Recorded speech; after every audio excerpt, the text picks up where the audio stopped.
Bulletin में सबसे पहले बात सुपर साइक्लोन अम्फान की करेंगे। साइक्लोन तेजी से उड़ीसा और पश्चिम बंगाल के तटीय इलाकों की तरफ बढ़ रहा है। सुबह करीब 7 बजे तूफान उड़ीसा के पारादीप से महज 155 किलोमीटर की दूरी पर था, जबकि पश्चिम बंगाल की दीघा से अम्फान की दूरी 280 किलोमीटर रह गई है। तूफान की तीव्रता 170 किलोमीटर प्रति घंटे से 200 किलोमीटर प्रति घंटे के बीच बताई जा रही है।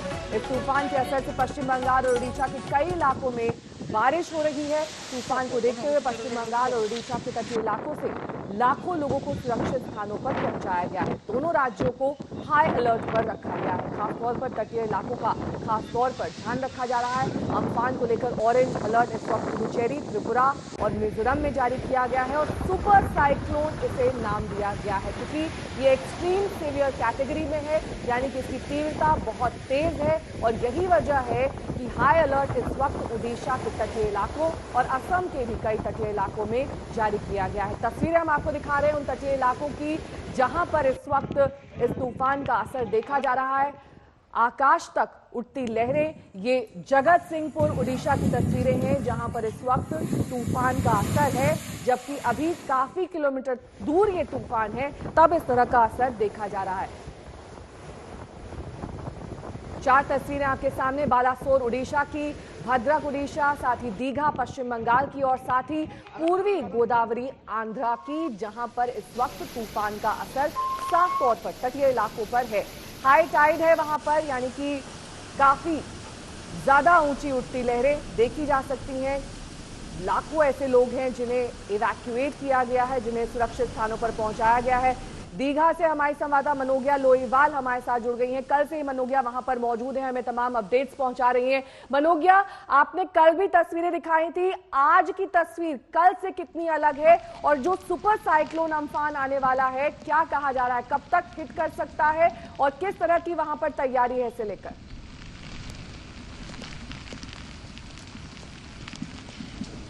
कल से आज की तस्वीर में उतना ही अंतर है जितना दिन और रात में होता है, क्योंकि जहां एक और तूफान है तो तूफान का उम्फान और उफान है पूरी तरह से इस समय समुद्र में। समुद्र जिस तरह से उफान पर है, लगातार 8 से 10 फुट ऊंची लहरें हैं। इस समय जो 1 किलोमीटर तक का सफर होता है, जो दीघा के समुद्री तट का इलाका होता है, वो पूरी तरह से गायब हो चुका है। समुद्र की लहरें ऊपर तक आ चुकी हैं और सड़क पर आकर अपना दबदबा पेश कर रही हैं। अगर मैं ये कहूं कि प्रकृति अपना प्रकोप दिखा रही है और लगातार एक और जहां बारिश हो रही है, वहां ये लहरें बता रही हैं कि समुद्र में किस गति से इस समय वेग उठ रहा है और किस गति से ये लहरें आगे बढ़ रही हैं। अगले कुछ घंटों में जिस तरह से चक्रवाती तूफान तटीय इलाकों में आएगा, खासतौर से पश्चिम बंगाल के जिलों में, वो दक्षिण 24 परगना हो, पूर्व मिदनापुर, पश्चिम मिदनापुर, कोलकाता के इलाके, हावड़ा के साथ साथ बाकी सारे जिलों में भी इसका असर होगा। तो वहीं दूसरी ओर उड़ीसा के पूरे तटवर्ती इलाकों में हाई अलर्ट है। 8 जिले हैं पूरे तटवर्ती इलाकों में जिन्हें इस समय अलर्ट पे रखा गया है। 14 जिले प्रभावित हो सकते हैं। एक और जहां एनडीआरएफ की फोर्स है, वहीं दूसरी ओर ओडीआरएफ है। तो वहीं बंगाल में पश्चिम बंगाल सरकार पुरजोर कोशिश कर रही है लोगों को सुरक्षित स्थान पर पहुंचाया जा सके, लेकिन इस समय कोविड-19 पैंडेमिक है, जिसकी वजह से लोगों को भी डर है कि अगर वो इन सुरक्षित स्थानों पर गए तो सोशल डिस्टेंसिंग कैसे रही जाएगी और उसके साथ साथ वहां वो सुरक्षित कैसे रहेंगे। एक और कोविड का कहर है तो दूसरी ओर समुद्र में बढ़ता ये तूफान जो न जाने जिंदगियों को कैसे बीच में फंसा कर रख चुका है। मनोज्ञा, आप जो तस्वीरें दिखा रही थी वाकई डरा देने वाली हैं और अब से कुछ ही देर बाद ये माना जा रहा है कि तूफान हिट कर सकता है। मनोज्ञा, ये कहा जा रहा है एनडीआरएफ की 41 टीमें तैनात की गई हैं जो लोगों को सुरक्षित स्थानों पर पहुंचा रही हैं और हम पीछे सायरन की आवाज भी सुन पा रहे हैं। जाहिर तौर पर वहां पर इस वक्त दहशत का माहौल है, भय का माहौल है। 3 ऐसे राज्य हैं जो इससे प्रभावित हो सकते हैं, जिसमें उड़ीसा है, पश्चिम बंगाल है, असम है। ऐसे में कहां कहां तक राहत पहुंच सकी है और किस तरीके से तेजी से ये काम चल रहा है? काफी गति से, जिस गति से तूफान बढ़ रहा है उसी गति से सरकार को भी काम करना पड़ रहा है। जहां केंद्र सरकार में प्रधानमंत्री नरेंद्र मोदी हो या गृह मंत्री अमित शाह, जिन्होंने खुद मुख्यमंत्री ममता बनर्जी से फोन करके बात की और कहा कि हर संभव मदद दी जाएगी, लेकिन राज्य सरकारों के लिए इस समय चुनौतीपूर्ण समय है। जहां एक और कोविड-19 के लिए उनके अधिकतर फोर्सेज में भी कोविड-19 हो रखा है, उस समय क्वारंटीन की फोर्सेज का इस्तेमाल करना, उनको किस तरह से डिप्लॉय करना, ये बहुत बड़ा चुनौतीपूर्ण काम है। उड़ीसा में भी वही हाल है। उड़ीसा में जिस तरह से तटीय इलाकों को पहले भी यहाँ पर तूफान आ चुका है। मैं पिछले साल फोनी के समय, मई का महीना था जब फोनी का कवरेज के लिए हम पुरी में थे, लेकिन वही लैंडफॉल हुआ था और वो भी एक तबाही का मंजर था। यहाँ ये आगाज है, आने वाले कुछ घंटों में क्या होगा ये नहीं पता, लेकिन समुद्र की जो गतिविधि है इससे ये कहना मुश्किल नहीं होगा कि जिस तरह से ये उफान बढ़ रहा है, जिस तरह से ये लहरें बढ़ रही हैं, उस तरह से ये कई मीटर ऊंची जाकर आने वाले कुछ घंटों में कई गुना ज्यादा तबाही भी मचा सकती है। साथ ही जो पीछे की तस्वीरें हैं वो दिखाइए हमारे दर्शकों को कि किस तरीके से अब लहरों का आवेग जो है वो तेज हो चुका है। कल आप वहां पर मौजूद थी, कल एकदम अलग तस्वीर थी, आज एकदम अलग तस्वीर है। ये पीछे की तस्वीर दिखाने की कोशिश करिए मनोज्ञा। बिल्कुल, समुद्र आपको दिखा दें, पूरी यहाँ तक ऊपर तट तक आ चुका है। ये कम से कम आधा से 1 किलोमीटर ऊपर जगह है। अगर इतनी ऊंची लहरें आकर समुद्र तट तक अपनी थपेड़े देकर ये बता रही हैं, मार्बल के जितने स्लैब्स हैं वो तक टूट चुके हैं। इससे पता लग रहा है कि कितनी गति से और कितने फोर्स से ये लहरें इस समय पूरे किनारे को तोड़ रही हैं। जितने लैंप पोस्ट हैं उनको इस समय इसमें बफर जोन में रख दिया गया है, ये कहकर कि इनसे जितना संभव हो सके दूर रहें। अनाउंसमेंट लगातार किए जा रहे हैं बंगाल सरकार द्वारा और एनडीआरएफ द्वारा कि लोग सुरक्षित स्थानों पर रहें, समुद्र से जितना संभव हो सके दूर रहें। ये पूरा 10 किलोमीटर का इलाका है जहां करीब 4000 दुकानें हैं। इन दुकानों में जितना सामान था उसे पिछले 24 घंटों में खाली कराने का प्रयास किया गया है। जितना जल्दी हो सके इन्हें खाली कराकर यही रखा गया है कि लोग अपने सामान को लेकर सुरक्षित स्थान पर चले जाएं, जिससे जब हवा आएगी तो ये टीन की शेड, इसमें रखा सामान उड़ भी सकता है। उड़ेगा तो क्षति पहुंचाएगा और जब हवा में उड़ता हुआ सामान कहां जाकर गिरेगा ये नहीं पता। जब हवा चलती है समुद्र से तो पहले समुद्र की लहरें इस पूरे इलाके को पहले नष्ट करती हैं और उसके साथ साथ हवा इस सारे सामान को दूर दूर तक फेंक देती है। साइक्लोन फोनी में भी यही हुआ था, क्योंकि आज ही ये तूफान तटीय इलाकों को हिट करने वाला है। ऐसे में इस वक्त जो लहरें हैं उनका आवेग तेज है और वो तस्वीरें मनोज्ञा हम तक पहुंचा रही थी। बहरहाल आगे बढ़ेंगे, बात करेंगे यूपी में प्रियंका गांधी वाड्रा की बस को लेकर छिड़े विवाद की, क्योंकि प्रियंका गांधी के निजी सचिव संदीप सिंह ने यूपी के अपर मुख्य सचिव अवनीश अवस्थी को फिर चिट्ठी भेजी है और चिट्ठी में लिखा गया है कि हम कल सुबह से बसों के साथ बॉर्डर पर खड़े हैं। नोएडा गाजियाबाद की ओर जाने पर रोका गया है हमें। आगरा बॉर्डर पर यूपी पुलिस ने हमें रोक लिया और पुलिस ने यूपी कांग्रेस के अध्यक्ष अजय लल्लू के साथ दुर्व्यवहार भी किया है। आज शाम 4 बजे तक हम यहीं रहेंगे।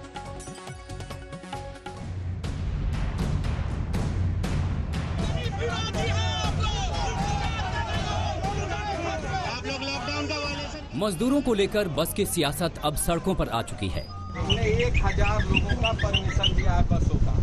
आप गाजियाबाद, गाजियाबाद बस है ना, लेकिन बस में ड्राइवर भी होता है, कंडक्टर भी चलिए वो है, तो बस अपने आप चलेगी क्या? उसके रजिस्ट्रेशन भी होता है। यूपी राजस्थान बॉर्डर देखते ही देखते जंग का अखाड़ा बन गया। पुलिस और कांग्रेस कार्यकर्ताओं के बीच तीखी बहस हुई और मामला गिरफ्तारी तक पहुंच गया।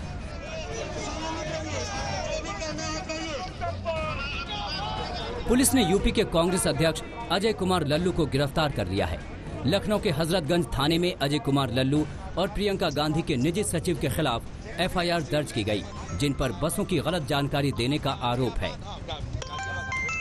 घटना के संबंध में थाना फतेहपुर सीकरी में मुकदमा दर्ज किया जा रहा है और उसके संबंध में 2 व्यक्ति को, एक अजय सिंह को और विवेक बंसल को गिरफ्तार किया गया है और पूछताछ चल रही है। बसों की राजनीति आगरा से सटी राजस्थान सीमा तक जाकर तेज हो गई। बॉर्डर पर कांग्रेस बस लेकर पहुंची तो पुलिस ने उन्हें उत्तर प्रदेश की सीमा में घुसने से रोक दिया। फिर क्या था, हंगामा शुरू हुआ। कांग्रेस और पुलिस के बीच जमकर नोकझोंक हुई। गुस्साए कांग्रेस कार्यकर्ता धरने पर बैठ गए। बसों को रोके जाने से प्रियंका गांधी वाड्रा ने योगी सरकार पर हमला करते हुए तंज मारा। उत्तर प्रदेश सरकार ने हद कर दी। मुख्यमंत्री योगी आदित्यनाथ, इन बसों पर आप चाहें तो बीजेपी का बैनर लगा दीजिए, अपने पोस्टर बेशक लगा दीजिए, लेकिन हमारे सेवा भाव को मत ठुकराइए। ये खींचतान बसों के रजिस्ट्रेशन नंबर को लेकर शुरू हुई। दरअसल जिन 1000 बसों की लिस्ट कांग्रेस ने यूपी सरकार को सौंपी थी, उनमें से कई के रजिस्ट्रेशन 3 व्हीलर, 2 व्हीलर और यहाँ तक कि एम्बुलेंस के नाम पर थे। एक बस का नंबर दिया गया था संख्या UP 83T1006। ये नंबर बजाज कंपनी के एक ऑटो का निकला। RJ 14TD 1446 नंबर से रजिस्टर्ड गाड़ी को सर्च किया तो ये शेवरले बीट नाम की कार निकली। जब RJ 14PD 2592 नंबर को सर्च किया गया तो ये नंबर बस की बजाय 3 व्हीलर का निकला। इस लिस्ट में कई वाहन ब्लैक लिस्टेड भी निकले। मुख्यमंत्री जी, वहीं प्रियंका गांधी ने बसों के रजिस्ट्रेशन को लेकर योगी सरकार के आरोपों पर पलटवार किया। प्रियंका ने ट्वीट किया, यूपी सरकार का खुद का बयान है कि हमारी 1049 बसों में से 879 बसें जांच में सही पाई गईं। ऊंचा नागला बॉर्डर पर आपके प्रशासन ने हमारी 500 बसों से ज्यादा बसों को घंटों से रोक रखा है। इधर दिल्ली बॉर्डर पर भी 300 से ज्यादा बसें पहुंच रही हैं। कृपया इन 879 बसों को तो चलने दीजिए। अब जब सियासत का खेल शुरू हो चुका है तो SP और BSP भी इसमें कूद पड़े। मायावती ने बसों को तुरंत लखनऊ भेजने की बात कही तो अखिलेश ने यूपी रोडवेज की बसों को चालू कराने की नसीहत दे डाली। उधर दिल्ली कांग्रेस ने केजरीवाल को चिट्ठी लिखकर 300 बसें मुहैया कराने की बात कही है ताकि मजदूरों को घर भेजा जा सके। मजदूर घर जाने को बेबस हैं। कोई सड़क से पैदल निकल चुका है तो कोई ट्रकों में भर भर कर जा रहा है, लेकिन सियासत का खेल खत्म नहीं हो रहा। लखनऊ से शिवेंद्र श्रीवास्तव के साथ आज तक ब्यूरो। कुमार अभिषेक हमारे संवाददाता इस तमाम जानकारी के साथ हमारे साथ जुड़ गए हैं। कुमार, विडंबना ये है कि जिन मजदूरों तक ये बस पहुंचनी थी अभी तक वहां पहुंचनी नहीं है। बीच में इतना कीचड़ उछल चुका है। कल लिस्ट को लेकर विवाद था, आज जो है बॉर्डर पर बसों को रोके जाने का है। प्रदेश अध्यक्ष ये कह रहे हैं कि उनके साथ बदसलूकी की गई है। आखिर ये मामला कब सुलझेगा?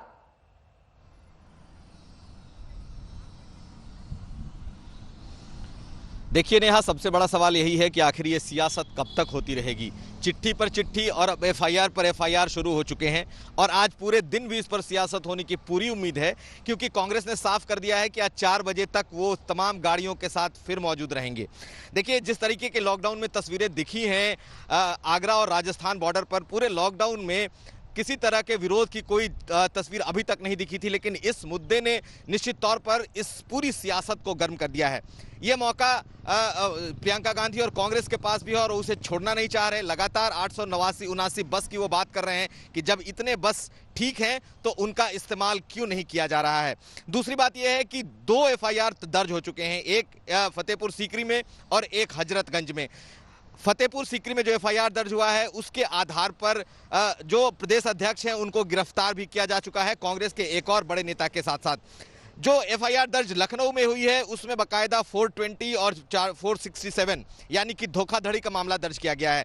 निश्चित तौर पर या तो सरकार को इन बसों को लेना चाहिए था और नहीं तो कम से कम जिस तरह की ये सियासत इस वक्त चल रही है वो सियासत सचमुच रुकने वाली नहीं है, क्योंकि कांग्रेस को एक बड़ा मुद्दा इस वक्त हाथ लग चुका है और इस मुद्दे को कांग्रेस कतई नहीं छोड़ने वाली। दूसरी बात यह है कि अभी भी लगातार पलायन का दौर जारी है, लाखों की तादाद में लोग आ रहे हैं, लेकिन एक बात जरूर है कि अब पैदल चलते हुए या साइकिल से चलते हुए लोग बहुत कम दिखाई दे रहे हैं और अगर कहीं दिखाई दे रहे हैं तो उन्हें सेंटर्स पर ले जाकर के भेजा भी जा रहा है। बहुत बहुत शुक्रिया इस तमाम जानकारी के लिए आपका। कुमार अभिषेक बता रहे थे कि किस तरीके से सियासत अब भी जारी है लेकिन मजदूरों तक बस नहीं पहुंची है।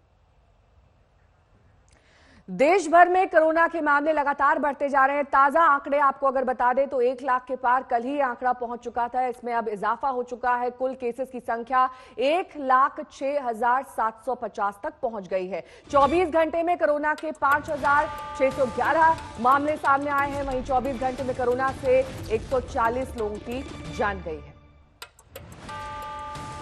संजय शर्मा हमारे संवाददाता तमाम जानकारी के साथ हमारे साथ जुड़ गए हैं। संजय, लगातार ठीक होने वाले मरीजों की भी संख्या बढ़ रही है, मौत का आंकड़ा भी बढ़ रहा है, संक्रमितों का आंकड़ा भी बढ़ रहा है। जो स्वास्थ्य मंत्रालय है, ताजा आंकड़े जो उनकी तरफ से जारी किए गए हैं ये दर्शा रहे हैं कि टेस्टिंग बढ़ रही है। इसी वजह से जो ये ग्राफ है ऊपर की तरफ जा रहा है, फ्लैट नहीं हो रहा है। ग्राफ ऊपर की तरफ जा रहा है, इसमें कोई शक नहीं है, लेकिन ये भी है कि हमारे यहाँ ठीक होने वाले मरीजों की तादाद भी अच्छी खासी है। दिल्ली के पड़ोसी गाजियाबाद की बात करें तो वहां जो परसों चौथे रोज तक 22 मरीज कोरोना पॉजिटिव थे, अब वो कोरोना निगेटिव हो गए हैं। तो इस तरह से पूरे देश में अगर इसको एक नमूना माने, इसको एक मिसाल माने, तो पूरे देश में ठीक होने वाले मरीजों की तादाद भी बढ़ रही है। लेकिन अभी भी खतरा टला नहीं है, क्योंकि एम्स और बाकी जितने विशेषज्ञ हैं उन लोगों ने कहा है कि अगला महीना और उससे अगला महीना, जून और जुलाई, ये पीक टाइम होगा।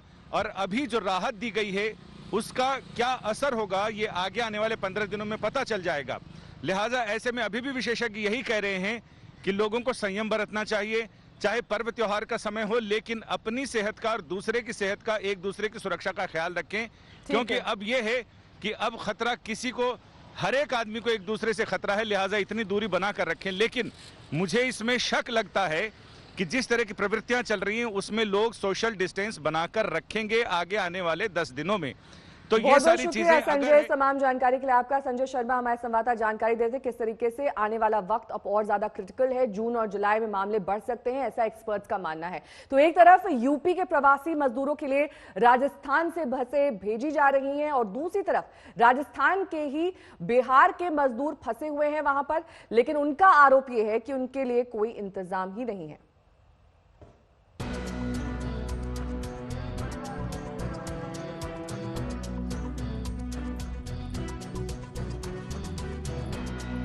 ये राजस्थान के जयपुर में लगा मजदूरों का एक कैंप है। यहाँ करीब 8000 मजदूर अपने घर लौटने का इंतजार कर रहे हैं। इन मजदूरों में करीब 2000 लोग यूपी के हैं तो करीब 6000 मजदूर बिहार के। एक तरफ यूपी के मजदूरों को बसों में भरकर घर भेजने का तो जोर शोर से इंतजाम हो रहा है, लेकिन बिहार के मजदूर की शिकायत है कि उन्हें कोई पूछ नहीं रहा।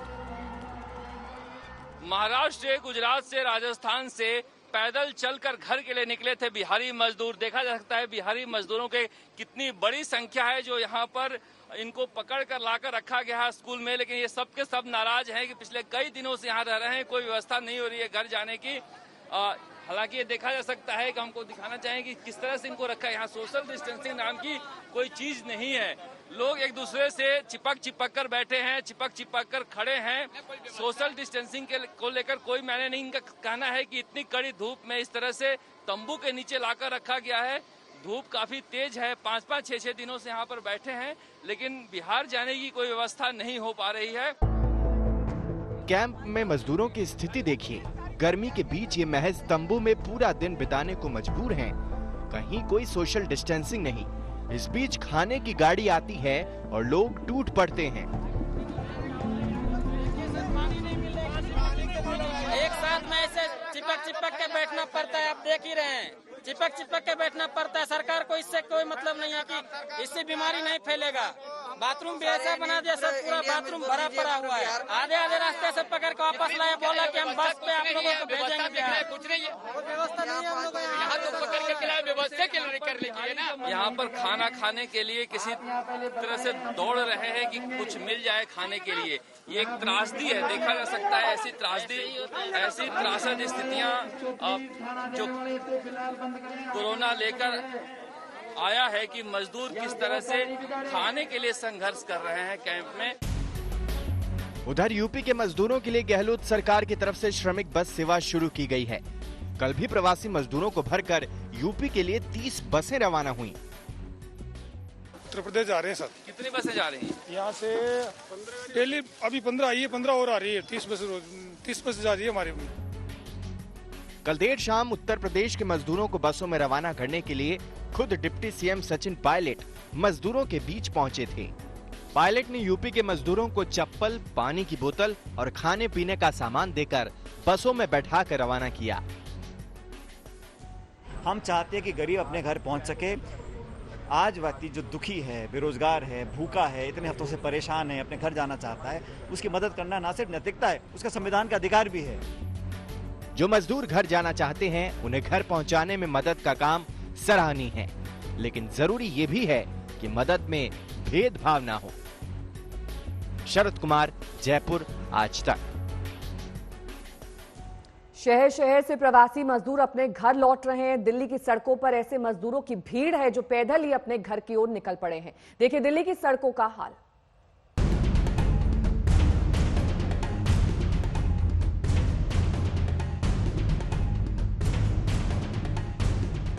सिर पर गठरी लिए मजदूरों का ये काफिला हरियाणा से सीतापुर जा रहा है। मजदूरों के इस जत्थे में पुरुष हैं तो महिलाएं और बच्चे भी हरियाणा में दिहाड़ी करते थे।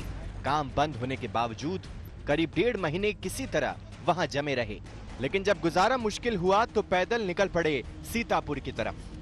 पिछले 3 दिन से ये लोग यूं ही सड़क नापते जा रहे हैं। अंजू जी, कहाँ से पैदल आ रही हैं आप लोग? हरियाणा से। हरियाणा कहाँ से? तो इतनी पैदल आ रही, कहाँ जा रही हैं आप लोग? घर जा रहे हैं। घर कहाँ पे है आपका? सीतापुर। मजदूर हो या प्रवासी छात्र, लॉकडाउन ने सबकी मुश्किलें बढ़ा दी हैं। दिल्ली नोएडा बॉर्डर पर हमें प्रवासी मजदूरों और छात्रों का एक जत्था मिल गया जो अपने पैसे से बसों से बिहार कूच करने को तैयार था। छात्रों का कहना है कि घर से पैसे मंगवाकर उन्हें 5,000 में बस का टिकट लेना पड़ा क्योंकि ट्रेन में टिकट नहीं मिल रहा था। बिहार जाने की बुकिंग की है, 5,000 रुपया देना पड़ता है।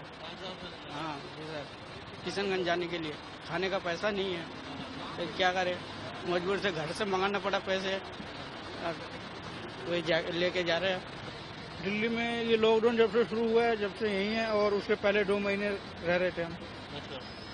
तो अब लास्ट में देखा अब कोई चारा नहीं, तो इसलिए घर से पैसे वैसे मंगाया और यहाँ से निकल रहे हैं। हम लोग यहाँ स्टूडेंट हैं, तो हम लोग के पास तो लगभग 54 डेज हो गया, तो जितना भी पैसा था सब खत्म हो गया। उसके बाद ये जो ऑनलाइन रजिस्ट्रेशन करना था वो भी कर चुका हूँ, लेकिन कोई रिस्पॉन्स आ ही नहीं रहा है, इसलिए फिर घर से पैसा मंगा के जाना पड़ा। 8,000 9,000 आदमी लाइन पे है सर, उसमें कैसे हो जाएगा? आदमी बहुत परेशान है, इसलिए अपने अपने घर से पैसे मंगा के अब गांव जा रहे हैं सर। तो ये तमाम वो लोग हैं जो अब जो है किसी तरह घर से इन्होंने पैसे मंगाए और अब ये अपने घर जा रहे हैं। ये बसेज हैं, देखिए तमाम जो बसेज हैं खड़ी हैं, ये कुछ ही देरी में यहाँ से चलेंगी और उसके बाद ये जो बसेज हैं ये जो लोग जहाँ जाना चाहते हैं, कई लोग बिहार जाना चाहते हैं, कई उत्तर प्रदेश जाना चाहते हैं, तो ये स्थिति यहाँ पर दिल्ली नोएडा बॉर्डर पर फिलहाल देखी जा रही है। कैमरा आलोक दास के साथ चिराग गोठी, दिल्ली आज तक। आपदा को अवसर बनाने की कई कहानियां हैं। जब लॉकडाउन में सारी गतिविधियां बंद हो गईं, तो सामान्य था काम छोड़कर इंतजार करना। पर फैशन डिजाइनर मनीष त्रिपाठी ने महामारी के माहौल में मायूसी को मिटाने का नुस्खा निकाला। आम दिनों में भारतीय क्रिकेट टीम समेत कई सेलिब्रिटीज के लिए डिजाइन करने वाले मनीष जीवन की सच्चाई बन रहे मास्क में चटक फैशन को जोड़ रहे हैं। देखिए दिलचस्प रिपोर्ट। जरूरी नहीं कि कोई आपदा हो तो उसमें आप जिंदगी जीना छोड़ दें। ये जो रंग बिरंगे मास्क हैं, ये जो तरह तरह के डिजाइनर मास्क हैं, ये यही संदेश दे रहे हैं। कैसे आइडिया आया था? एक्चुअली जब ये सब पूरा पैंडेमिक का एक चल रहा था, आई थॉट कि लोग कहीं ना कहीं परेशान हो रहे हैं और इस सर्जिकल मास्क के पीछे भाग रहे हैं और सुनने में आ रहा था कि इसकी कमी भी हो रही है। डिस्पोज करना बहुत बड़ी समस्या थी, आपको धोना बेटर है। बिल्कुल। सो एक तो वो था, दूसरा क्या था कि एक ऐसी स्टोरी में साथ हुई कि जहाँ पे मैं ग्रोसरी शॉप पे सामान लेने के लिए गया और मैंने देखा एक बुजुर्ग आदमी सड़क से उठाया हुआ मास्क पहन रहा था। वो कहीं ना कहीं छू गया। मुझे लगा कि क्यों, मेरे पास इतना कपड़ा है और मैं कपड़े का काम करता हूँ और जहाँ पे कॉटन मास्क एक मैंडेट भी आ चुका है पहनने के लिए, देन व्हाई नॉट, क्यों नहीं मैं इन लोग को ये मास्क दे सकता हूँ। तो मैंने उनसे बांटना शुरू किया और तब से वहाँ से ये जर्नी स्टार्ट हो। और हम आपको दिखा दें कि ये अगर ये ब्लेजर आप देखें तो ये BCCI का ऑफिशियल ब्लेजर है, आप उन्हें सप्लाई करते हैं। जी हाँ बिल्कुल। BCCI के ऑफिशियल ब्लेजर्स यहाँ बनते हैं और बहुत सारे उन सेलिब्रिटीज की फहरिस्त भी आपको मिल जाएगी जिनके लिए चीजें होती हैं। लेकिन जैसे ये आप देख रहे हैं, एक ब्रोकेड मास्क मैंने पहन रखा है। तो अभी तक जो कॉटन के मास्क आप देख रहे हैं या फिर ये प्रिंट हम देख लें, बहुत हर एक चीज के साथ एक्सपेरिमेंट कर रहे हैं आप। जी हाँ, मतलब बेसिकली जो भी फैब्रिक्स, जो नेचुरल फैब्रिक्स हैं, न्यूट्रल फैब्रिक्स हैं, उनको मैं यूज़ कर रहा हूँ। और मैंने इसके अंदर एक पोरस लेयर भी डाली हुई है और अंदर कॉटन की लाइनिंग है so that it's sweat absorbent भी रहे, क्योंकि जो मौसम है, जो ये गर्मी का मौसम है, एटलीस्ट स्वेट वगैरह आपके ऊपर हावी ना हो। मेरा ये मानना है कि अगर उसको आप मजे के साथ पहनेंगे तो ज़्यादा अच्छा रहेगा। अच्छा, तो हम ये भी समझें कि अभी तक जो डिजाइनर्स हैं, आप जैसे तरह तरह के आप मेन विमेन सबका लाइन हो रहा है और अब हम देख रहे हैं कि आप मास्क को लेके भी कुछ एक्सपेरिमेंट्स नहीं। मास्क एक्चुअली मेरा मानना है कि जो भी अभी बिकम अ न्यू नॉर्मल, सो एक रीजन होना चाहिए लोगों को एक दूसरे को कॉम्प्लीमेंट करने का। तो why not to create something which reflects your personality. तो जो भी मेरे क्लाइंट्स रहे हैं, जो भी जिनको मैंने सर्व किया है, उनको म्यूज समझते हुए मैंने ये तैयार किया हुआ है। तो ये भी एक मास्क के लिए आपने हमारी जो वेबसाइट है designermask.in, वहाँ पे सारा चीज़ अवेलेबल है। प्लस हम लोग अमेजोन पे हैं, फ्लिपकार्ट पे भी रजिस्ट्रेशन हो गया है, स्विगी पे हैं, हम लोग अपना MenXP पे भी हैं, ली मार्च पे भी स्टोर पे भी हैं, और अगले हफ्ते में हम लोग पूरे कोशिश कर रहे हैं कि मोस्ट ऑफ द स्टोर्स में भी आर अवेलेबल। और लास्ट में जैसे कि हमेशा एक फैशन प्रेडिक्शन एक तरह से कर दिया जाता है कि आने वाले दिनों में क्या होने वाला है, तो हम क्या समझें कि इन जूल्स या बीड्स ऐसी बिल्कुल बिल्कुल आपने शुरुआत भी कर दी? हम लोगों का रखा है। जैसे सेड ना कि जो भी क्लाइंट्स, क्योंकि I was into bespoke clothing to get people and to design as per their personality, so अब मुझे पता है कि वो लोग भी मुझसे दोबारा मास्क मांगने लगे हैं। The day one I will say कि आई एम प्रिविलेज कि मेरे क्लाइंट्स मेरे साथ हमेशा से शुरुआत से रहे, तो मुझे पता कि उनको भी ये चाहिए होगा। सो हम लोगों ने ऑलरेडी शुरू किया हुआ, जहाँ पे कुछ सीक्वेंस वाले एम्ब्रॉयडर्ड वाले भी हैं, ज्वेल्ड वाले भी हैं, स्टड्स वाले भी हैं, वो सारे हमारे पास में अवेलेबल हैं। और ये धोकर उसके बाद इसमें हम लोग उसको पूरा वॉश करते हैं, प्रॉपर सैनिटाइज करते हैं। उसके बाद भी हमने इसमें डायरेक्टिव दे रखा है इसके ऊपर कि wash before you use, so that's like आप कोई भी चांस नहीं लेना चाहते कि किसी को भी आप इन्फेक्ट करें। समस्तीपुर में क्वारंटीन सेंटर में अश्लीलता का तमाशा हुआ। मरीजों के मनोरंजन के नाम पर बार बालाएं बुलाई गई।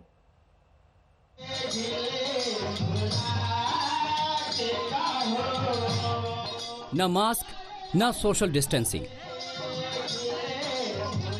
न वायरस का खौफ।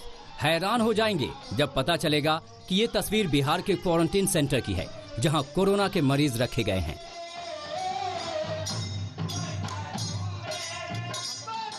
ढोल नगाड़ा बज रहा है, ठुमके लग रहे हैं, सामने भीड़ थिरक रही है। रात के अंधेरे में क्वारंटीन सेंटर के इस जश्न का किसी ने वीडियो बना लिया और फिर ये सोशल मीडिया में वायरल हो गया।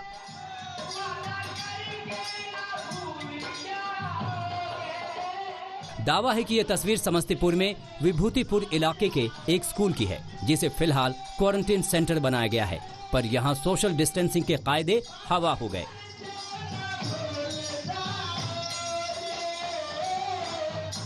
ऊपर से सांस्कृतिक कार्यक्रम के नाम पर अश्लीलता परोसी गई। वायरल वीडियो के साथ दावा किया गया है कि ये प्रोग्राम क्वारंटीन सेंटर में रहने वाले कुछ लोगों और कुछ जनप्रतिनिधियों ने मिलकर आयोजित करवाया था। रात भर नाच गाना चला और नियमों की जमकर धज्जियां उड़ाई गई। हालांकि जिला प्रशासन ने इस तरह के किसी भी आयोजन की जानकारी से इनकार किया है, लेकिन वीडियो वायरल हुआ तो जांच के आदेश दे दिए गए।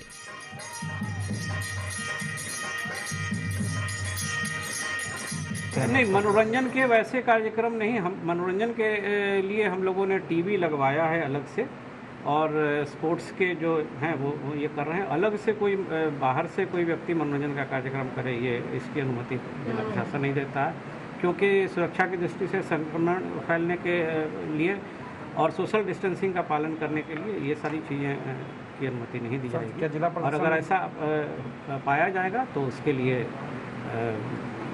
जिला प्रशासन कार्रवाई करेगी।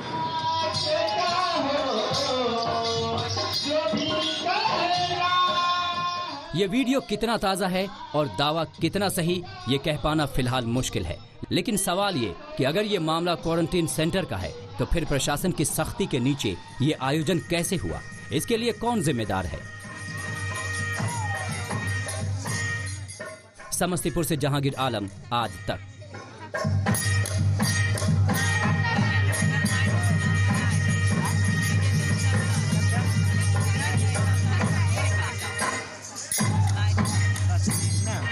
कोरोना संकट के बीच यूरोप सोमवार को दोबारा खुला और कई देश में खासी चहल पहल देखी गई। कहीं स्कूल खुले तो कहीं लोगों के चर्च जाने की इजाजत मिली। बेल्जियम में काफी संख्या में बच्चे स्कूल लौटे, वहीं सैलून की दुकानें खोल दी गई। म्यूजियम और चिड़ियाघर भी अब खोल दिए गए। के वुहान शहर के निकले कोरोना वायरस के कहर से अब यूरोपीय देश धीरे धीरे उबरने लगे हैं और एक बार फिर से जिंदगी पटरी पर लौटने लगी है। ग्रीस में बीच को दोबारा खोला गया है, लेकिन सोशल डिस्टेंसिंग का कड़ाई से पालन किया जा रहा है। इसके बावजूद एथेंस से समुद्र तटों की ओर जाने वाली बसों में काफी भीड़ थी। में चर्च भी खुले और यहाँ लोग नजर आए। चर्च में प्रवेश करने वालों का तापमान जांचा गया। यूरोप में अब संक्रमण दर और कोरोना से होने वाली मौतों में कमी आई है। कुछ देशों ने महीने भर पहले ही लॉकडाउन में ढील दी है। कई देश अगले महीने से अपनी सीमाएं खोलने की तैयारी कर रहे हैं ताकि इस बार के पर्यटन सीजन का कुछ फायदा मिल सके।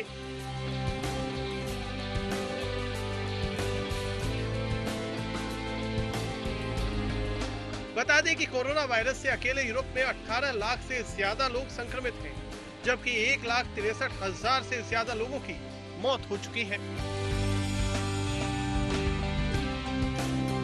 आज तक ब्यूरो।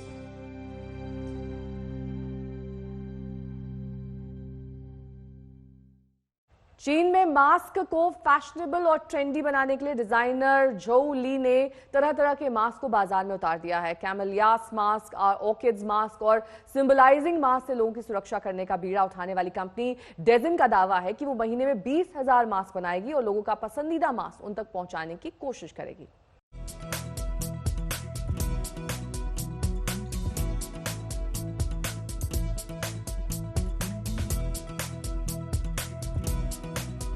चीन के मशहूर फैशन ब्रांड डेजिन ने बाजार में स्टाइलिश मास्क की बढ़ती मांग को देखते हुए तमाम प्रकार के मास्क को डिजाइन किया है। कोरोना वायरस से सुरक्षा के लिए मास्क की जरूरतें अभी आगे और बढ़ेंगी। ऐसे में कैमलियाज मास्क, ऑर्किड्स मास्क और सिंबलाइजिंग मास्क को लोग काफी पसंद कर रहे हैं। फैशन डिजाइनर झोउ ली के मुताबिक लोग कस्टम मास्क लगाने से अब ऊब रहे हैं, इसलिए हमारी कंपनी डेजिन रोजाना 600 ट्रेंडी और फैशनेबल मास्क तैयार कर रही है, जो ग्राहकों की बढ़ती मांग को पूरा करने के लिए जरूरी बन गया है। बीजिंग में ज्यादातर आबादी गोल्डन ऑर्किड मास्क को धन का प्रतीक मानती है और कई लोग एस्ट्रोलॉजी के मुताबिक मास्क पहनने पर भी जोर दे रहे हैं। ऐसे में इस वैश्विक महामारी के खिलाफ लड़ाई में स्टाइलिश मास्क की जरूरत और बढ़ जाती है।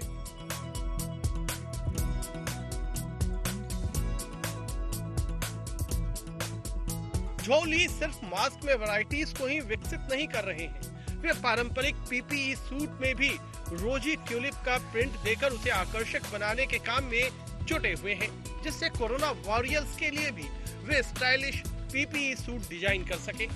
इंग्लैंड और इटली में झोउ ली ई-कॉमर्स कंपनियों के जरिए अपने मास्क को सिर्फ $16 में बेच रहे हैं, ताकि विदेश में रहने वाले चीनी नागरिक अपनी सभ्यता को बरकरार रख सके।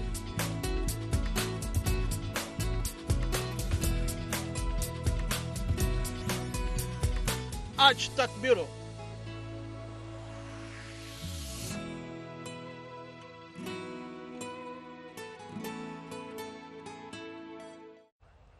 संक्रमण से बचाव के लिए मास्क की अहमियत बढ़ गई है। हर किसी की जिंदगी के लिए मास्क अहम आवश्यकता बन गई है। ऐसे में इजरायली इन्वेंटर्स ने कोरोना वायरस से हर समय सुरक्षित रहने के लिए एक रिमोट कंट्रोल मास्क विकसित किया है, जिसे खाना खाते हुए उतारने की भी जरूरत नहीं है।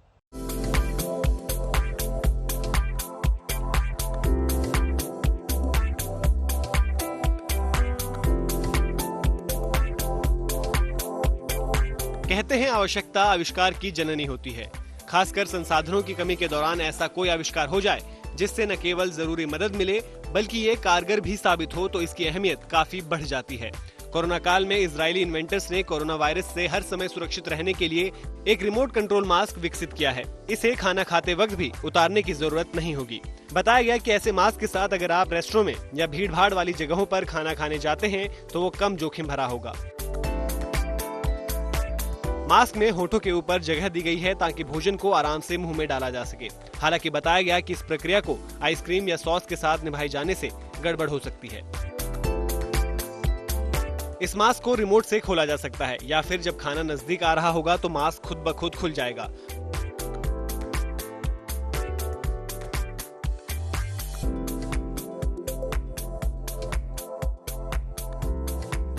वहीं मास्क बनाने वाली कंपनी ने कहा कि वो इस महीने के भीतर मुखौटे का निर्माण शुरू करने की योजना बना रही है और उसने पहले ही पेटेंट प्रस्तुत कर दिया है।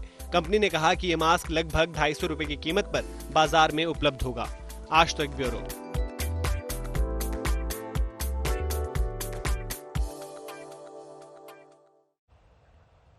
जब पूरी दुनिया कोरोना वायरस से जंग लड़ रही है, लोग अपने अपने घरों में रहने को मजबूर हैं। ऐसे में तकनीक की मदद से लोगों की परेशानियां दूर की जा रही हैं। आयरलैंड और इंग्लैंड में खास तरीके से ड्रोन की मदद से लोगों तक दवाइयां पहुंचाई गई।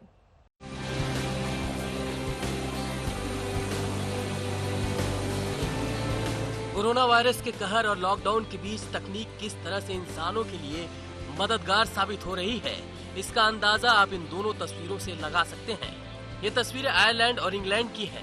भले ये दोनों तस्वीरें दो अलग अलग देशों की हैं, लेकिन ये तस्वीरें बता रही हैं कि टेक्नोलॉजी की मदद से कोरोना वायरस से कैसे बचा जा सकता है। महामारी के बीच आइलैंड में ड्रोन कंपनी मन्ना एरो लोगों के घरों तक जरूरत के सामान पहुंचाने में जुटी हुई है। ये ड्रोन महज 3 मिनट के अंदर 2 किलोमीटर की दूरी तक आसानी से सामान पहुंचाने में सक्षम है। साथ ही ड्रोन 80 मीटर की ऊंचाई पर 80 किलोमीटर प्रति घंटे की रफ्तार से उड़ान भरती है। कंपनी फिलहाल इस ड्रोन की मदद से दवा, भोजन या दूसरे जरूरी सामानों की डिलीवरी कर रही है। लोगों को कोरोना वायरस से इंग्लैंड से भी ऐसी ही तस्वीरें सामने आई थी। यहाँ साउथहैम्पटन यूनिवर्सिटी के द्वारा विकसित UAV ड्रोन को दवाइयाँ पहुँचाने के काम में लगाया गया है। फिक्स्ड विंग और 2 इंजन वाले इस ड्रोन में कई खूबियां मौजूद हैं। ये मानव रहित ड्रोन एक बार में 1000 किलोमीटर की यात्रा कर सकता है। इतना ही नहीं, ये ड्रोन 100 किलोग्राम तक का वजन भी उठा सकता है। फिलहाल प्लेन के आकार वाले इस ड्रोन को मेडिकल सप्लाई के काम में लगाया गया है, जो इंग्लैंड के आइल ऑफ वाइट के एक अस्पताल में दवाइयाँ पहुँचाने में जुटा हुआ है।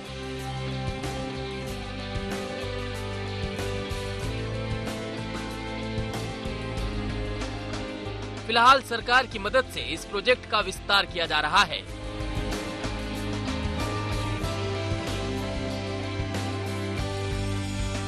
आज तक ब्यूरो।